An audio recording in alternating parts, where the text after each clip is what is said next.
Good morning. Good morning. All righty, here I am again. You know, it's funny because Samir was talking about tonality. Every time I see these damn universal life insurance policies, my tonality completely changes. So, let's get the PowerPoint up. So universal life insurance policy, the reason I want to keep on talking about this is because we get new people all the time. It doesn't hurt to master your products, and I think I've gotten to a point where if you put any type of policy in front of me, I won't have a problem looking at, telling you what pages to look at, okay? So, this is my little PowerPoint. I made it like 1 in the morning, right? So if I have bags, please forgive me, right? So, what is a universal life insurance policy? It is a type of permanent, and the reason I put that in parentheses is because they're not really as permanent as people think, okay? It typically offers flexible premium, meaning that they could do the minimum premium, they could put more money, or whatever they want, right? With a death benefit and accumulation of cash value. Now, again, I put that in parentheses because what people don't know is those cash value they're accumulating is actually coming from the overpayment of the premium, okay? So let me give you a little bit of history because I think this is really important. Number one, the initial idea was in 1960s, right? It was made public in the 1970s, and the first sale was in 1979, okay? But it actually peaked its sales in the mid-1980s, okay? Founded by J.E. Walker, and it, again, is classified as permanent insurance. The reason I'm putting that history right here, right, on my PowerPoint is because you'll notice now that people that have been paying it since the 1980s are seeing that the cash value is gone, right? All right, there are types of universal life insurance policies. There's only 3 kinds. Index universal, this is the most popular right now. It's all over TikTok. They're selling like candy, right? Variable universal life insurance policies, this is a type of universal life where it is, you need a securities license, so the cash value component is actually, or can be, invested in like stocks, mutual funds, and what have you. In the index universal life, it tracks an index, but not like the real index. Does that make sense? Yeah. It's just mimicking it, but it's not really in the market, okay? And then there's the fixed universal life insurance where they are going to guarantee a certain amount of interest for the insured, but it's usually very low, okay? When I say that because you'll be surprised at all of these, okay? How does it work? Number one, I already addressed earlier, they're paying a lot of money for it. So typically with universal life insurance policies, depending on the death benefit, the age, the risk factors, the premium is gonna be anywhere between 3 up to 10 times more expensive than term, right? We only recommend term insurance, and like I said, you're paying a lot more for a lot less coverage. Why would you wanna pay a lot more for a lot less coverage where you can pay a lot less but get more coverage? And if you, I think Bao did a presentation regarding cash value policies. 60% of policies in force are cash value, yet they only make up 30% of the total death benefit in force. Think about that. 30% is term, but it makes up 70% of the death benefit. I'm telling you, if people just use their damn common sense, right? And that's why, I don't know why it's called common sense, because it's not that common, right? You could just analyze it, okay, that totally makes sense, okay?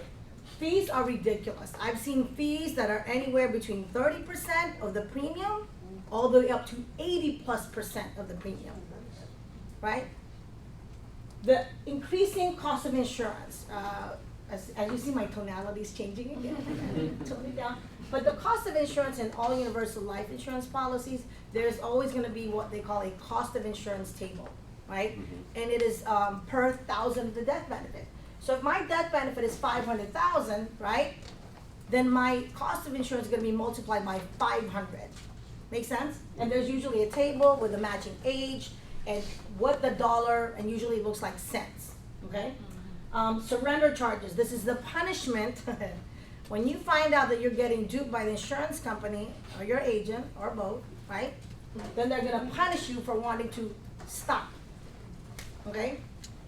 And then of course, as I said earlier, the interest, depending if it's indexed or variable or fixed, but in reality, it's really pretty low. okay, relative to the fees. That's really important to know, okay? Now, how are the agents marketing this, right? Well, they say, number one, it's tax-free retirement. Everybody's sick and tired of paying taxes, so it sounds very attractive. You see how I improved my presentation? I did that. I'm so proud of myself. Great job. Number two, college plan, right? They're saying that, this is for college, education for their children. And then, of course, they say living benefits. You do not have to die to use, okay? Funny that they say that, but that's what investments are for, right? You don't have to die to use your assets in investments, all right? It just goes to show how dumb they are. Okay. Loan availability, of course, this is very attractive because they look at our 401k where you cannot touch it until you're 59 and a half, right? So here they say, you can borrow money from your cash value policy, right? But they never tell you the cons, which is if you loan the money, you got to pay interest of your own money, but it goes back to the insurance company, okay? Why the hell am I paying interest on my own money, okay? Then there are fees to even take a withdrawal, right? I've seen up to $25 per withdrawal. Do you pay $25 when you take money out of your savings account or checking account? Absolutely not. And that's per transaction, okay? And then, they talk about, if you get sick and all that. Okay, so all of that, it sounds really attractive. They make it like, it's the best thing in the world, right? But the reality is, I'm so proud of myself. The policy may lapse, right? This is why they say, it really bothers me when they say it's permanent, but in reality, the policy can lapse. So how permanent is that, okay? There's little to no cash value at the end of the day after many, many years of paying, right? Like I said, the loan interest is ridiculous, and if you actually take a loan out, it will decrease the death benefit, okay? And there are, the living benefits, the critical illness, I think I did a training on this, just refer to that. There are a lot of exclusions on the living benefits, and the exclusions that are put on the contract is usually the most common types of causes of that particular disease, right? And then, they say, you get the cash value, you get the death benefit, you get the living benefit, but it's not truly a 3-in-1, right? Because if you accelerate one benefit from the policy, it will either eliminate or decrease the other benefits in the policy, okay? Noteworthy, all right? It is illegal to offer universal life insurance as an investment, but this is what I see day in and day out, okay? It is not a security, all right? This is based on, I had to write this down because my brain is old, and it was like 1 in the morning, but I'm really so proud of myself for doing this.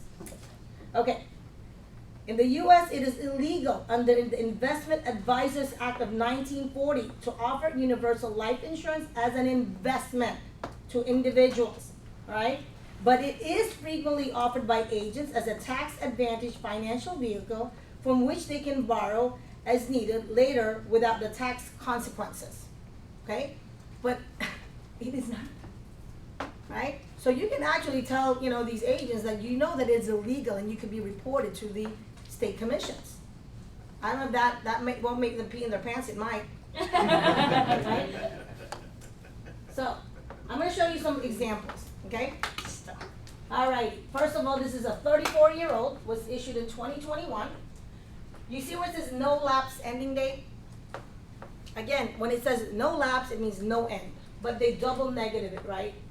No end, ending, okay? It's usually 20 years. So what does it mean? In 20 years, this policy could actually lapse. So what's permanent about 20 years? Nothing, okay? So the death benefit is $300,000, okay? Right there was his face amount. Now, you'll see that the death benefit is a little bit higher. This is an option B because they're adding the cash value into the death benefit should the insured die, okay? So as I alluded to earlier, premiums, right? $25.92 in 1 year. 34-year-old for $300,000. Okay, you divide that by 12. How much is that? Like $213, I think, right? Now, what did I say about fees? Total monthly deductions, you see that? $1,025.54, and then there's another $103.68. So that's about $1,200. Would you say that's almost half of 25? So that's about 40-some% that they're charging on fees alone. But they are right. She is always gonna make some money, right? The interest that she got credited for the year, this is an annual statement, $39.20. I mean, that's just laughable. Actually, it's sad for the client, right? But you know when it's laughable is when people don't even want to present their damn statements thinking that they got it. Right? And just remember, if anybody's rejecting you just because if they don't want to show your statement, you're not the problem. Yeah. They are. And later on, they're gonna regret not showing you or not getting in front of you. Just go to the next person. Nobody cares. I mean, if they don't care enough to know the truth, why should you? This is an issue of a lot of people. Like, oh, I'm rejected. No, they didn't reject you. They rejected the value that you can provide. It's their problem, not yours. How can you justify this garbage? It's not cash value, it's trash value. Okay? And as you can see, surrender charge is $63.48. Because the accumulated value was only how much? $28.75. The surrender charge was more than that. Now her cash surrender value is $0. Can she loan the money? No, there's no loan. There's no loan that's available. I mean, is that sad or is that sad? And this is what people are buying. What? For the sake of what? Good faith. They think that the person in front of them was trying to sell them this policy in good faith for them. Now they don't usually care after they've kept it for a year. Why? Because after a year, there's no more chargebacks, right? So then if they cancel it, they don't care because they've already gotten their full amount. Make sense? Next. Did I send you another one? Yes. All right, another one here. Okay. Again, annual statements. Just tell them print it out. Okay? This client pays $288.67 a month. Okay? Also mid-30s. The accumulated value is $21.67. Look at how much interest she made in a year. $18, not even $2 a month. Surrender value, $0. Availability for loan, $0. They always say, oh, you can borrow money. Where? Where can I borrow? Okay? Can you slide down for me? And these are two different companies, right? So like I said, it does, to the right? Where it says, okay? This was just issued last year. Thank God it's only been a year. Now scroll down for me, please, Thomas. All right, now here's where it gets real. All right? Look at the interest that she made. 2.96%. That was the 18.92 that you saw. My high yield savings makes 4.25%. No fees. Okay? Now, look at the, now here where it says premium paid, $34.64 in a year. Interest made, $18. Cost of insurance, $71.21, and the other contact expenses is $12.43. So you add those two, that's about a little over $1,300, right? And yet she made $18 out of the 13. How are you ever gonna make that money? And this you'll see every year is gonna go up, and it gets really ridiculous as they get older and older. Now tell me how that client's gonna make money ever. Now you understand why it's going to lapse after 20 years? Because if the cost of insurance keeps going up and the fees are not going to go away, the client's never going to win.